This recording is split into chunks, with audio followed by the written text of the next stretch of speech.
Momento com Deus. Deus cuida de você. Mateus 6 e verso 26. A paz do Senhor Jesus. Você já parou para observar os pássaros?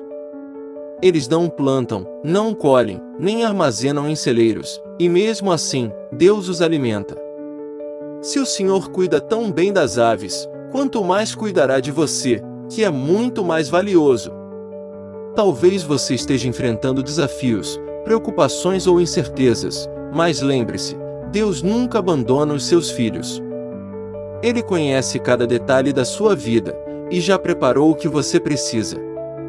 Confie nele. Se Deus cuida das pequenas criaturas, Ele certamente cuidará de você. Amém. Até o próximo momento com Deus.